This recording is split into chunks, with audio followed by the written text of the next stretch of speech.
Chers amis, Shabbat Shalom, nous allons étudier la Sidra de Shemot, première Sidra du livre de Shemot, porte le même nom que la Sidra, l'Exode, c'est-à-dire le début de l'esclavage de l'Égypte et le début du processus de libération du peuple juif de l'esclavage d'Égypte, qui verra également la naissance du Ham Israël, du peuple d'Israël.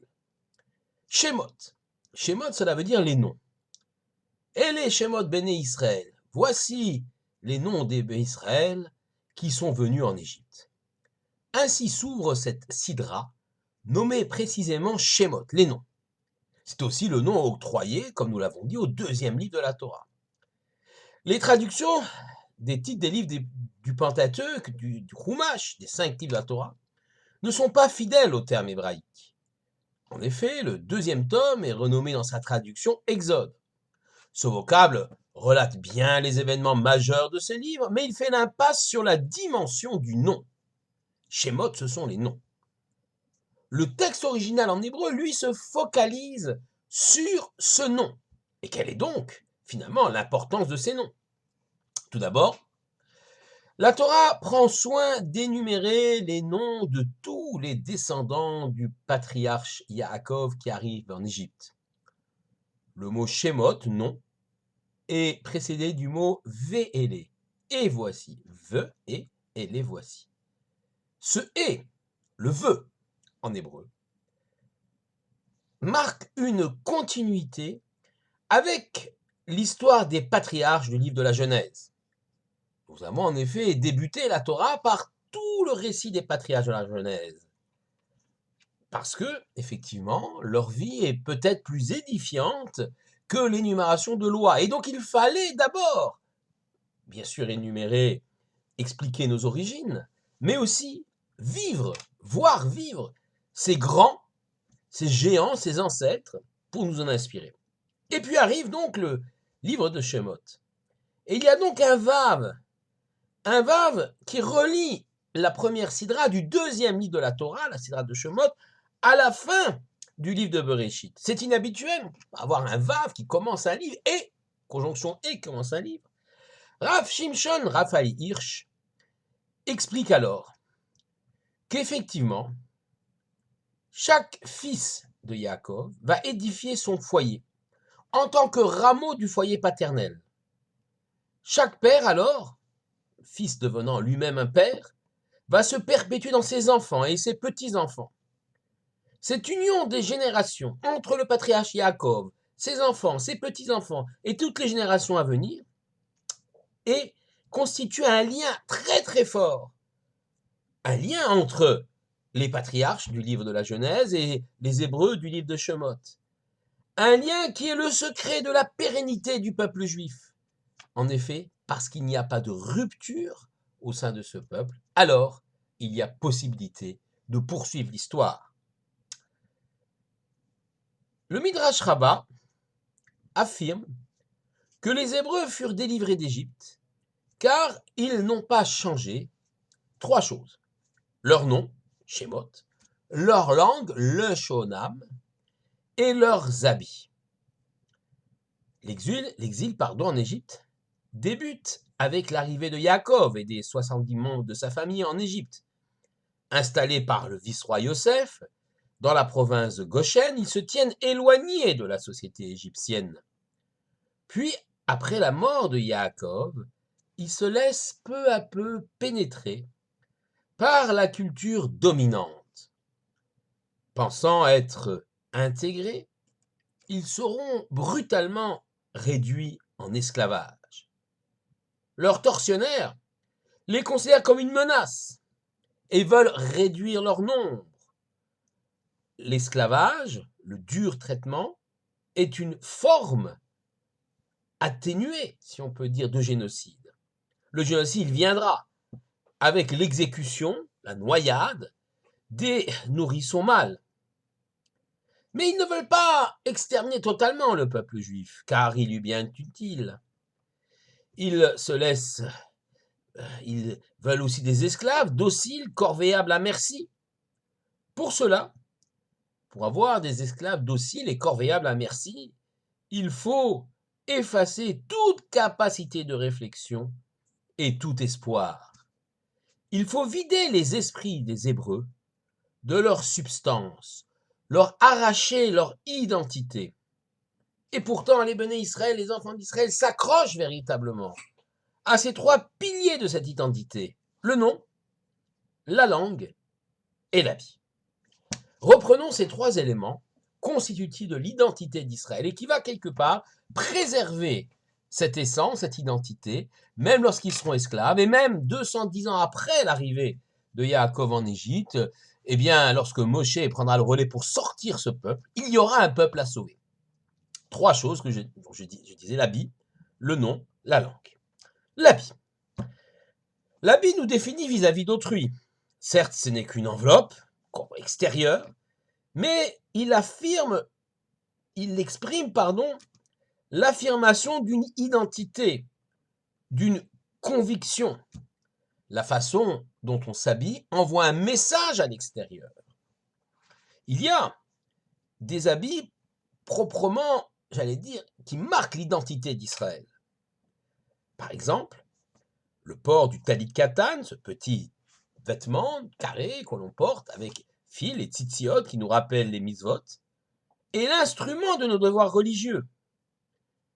L'habit également, effectivement, permet finalement une identification de l'homme avec sa culture, permet aussi le respect d'un certain nombre de règles, des règles de tzniout, règles de pudeur, l'Égypte n'étant pas particulièrement connue pour sa pudeur, bien au contraire, les mœurs y étaient extrêmement libres. Les Hébreux, eux, par leurs habits, se préservent de cette dépravation des mœurs. La langue, lachon en hébreu, elle est essentielle à la pensée.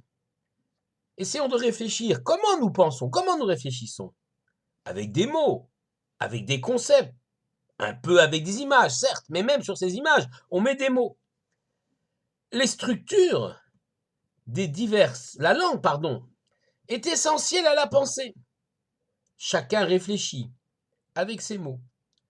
Les structures des diverses langues définissent des modes de réflexion différentes, liés aux différentes identités. Penser et parler en hébreu sont des puissants boucliers de l'identité juive. Lorsque je parle en hébreu, je pense en hébreu. Et je me lie donc à l'identité même d'Israël. Le grand académicien Jean d'Ormesson disait: c'est le langage qui crée l'homme. Enfin, le nom. Le nom lui définit l'essence même de la chose qu'il qualifie.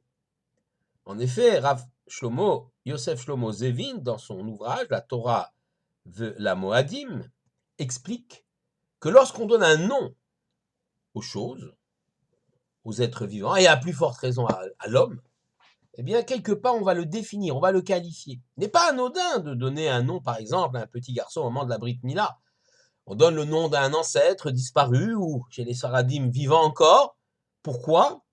Parce qu'on désire ardemment que ce petit garçon prenne les qualités de cette personne. On a le même phénomène dans le cas de la nomination de la fille qu'on appelle Zeved Abat, ou Olekraïch pour les Ashkénazes. En effet, ce nom donne finalement la caractéristique, la structure même de la personne, de son identité. Anodin de s'appeler Abraham, Yitzhak ou Yaakov ou Moshe. Lorsque l'Éternel charge Moshe, plus tard dans la Sidra, de libérer le peuple d'Israël, celui-ci est très sceptique, discute, pas y aller. Et pourtant, à un moment donné, il lui demande: mais les Hébreux vont me demander: quel est ton nom, Dieu? Que devrais-je leur dire? L'Éternel va répondre: Heye Asher Heye. Je serai ce que je serai.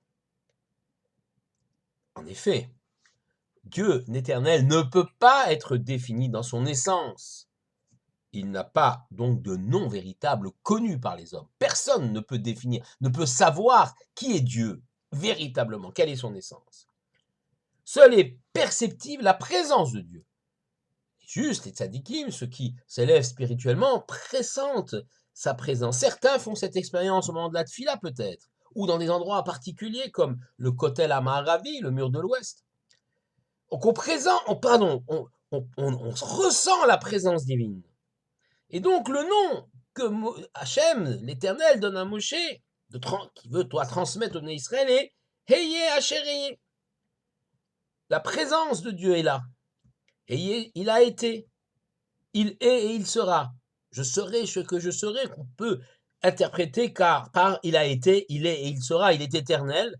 C'est-à-dire que sa présence, le simple fait de connaître son existence et la perception de sa présence, c'est cela qui est défini dans ce nom.